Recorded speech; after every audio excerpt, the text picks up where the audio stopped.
கும்பராசி நண்பர்களே, பா பா பா பா பா நான் பட்ட பாடு இப்போ கூட பயமாக தான் இருக்குது. பேசலாமா வேண்டாமா, சண்டை வந்துட்டே இருக்குது சார். என்ன பண்ணுறதுனே தெரில, குழப்பமாகவே இருக்குது. ஒவ்வொன்றும் ஆஸ்பத்திரி செலவாகவே இருந்துட்டு காணாமல் போயிட்டே இருக்குது.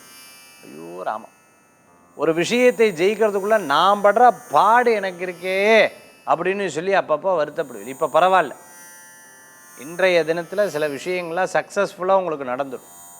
அதே சமயத்தில் புது வண்டி வாகனம் வாங்குறது, பழசை கொடுத்து புதுசு வாங்குறது, ஃபர்னிச்சர் பழசை கொடுத்து புதுசு வாங்குறது, இன்டீரியர் பழசை கொடுத்து புதுசு, பழசை மாற்றி புதுசு ரெடி பண்ணுறது, வீடு கட்டுறது, இடம் வாங்கிறது போன்ற விஷயங்கள் லாபகரமாக இருக்குது. அந்த பேச்சுவார்த்தைகள்லாம் வெற்றி பெறும். முயற்சி செய்தால் பலன்கள் உண்டு. விடாமுயற்சி லாபத்தை தரக்கூடியதாக இருக்கும். இன்றைய தினத்தில் காஸ்ட்லி பொருட்களை மற்றவாட்ட கொடுக்கறத தவிர்த்துக்கும். அதனுடைய வேல்யூ தெரியாமல் அவங்கக்கிட்ட கொடுத்துடக்கூடாது, வேல்யூ தெரியாமல் பேசிடவும் கூடாது. இன்றைய தினத்தில் வழிபடக்கூடிய தெய்வம் பார்த்துட்டோம்னா குலதெய்வ வழிபாடு, வெற்றி வழிபாடு.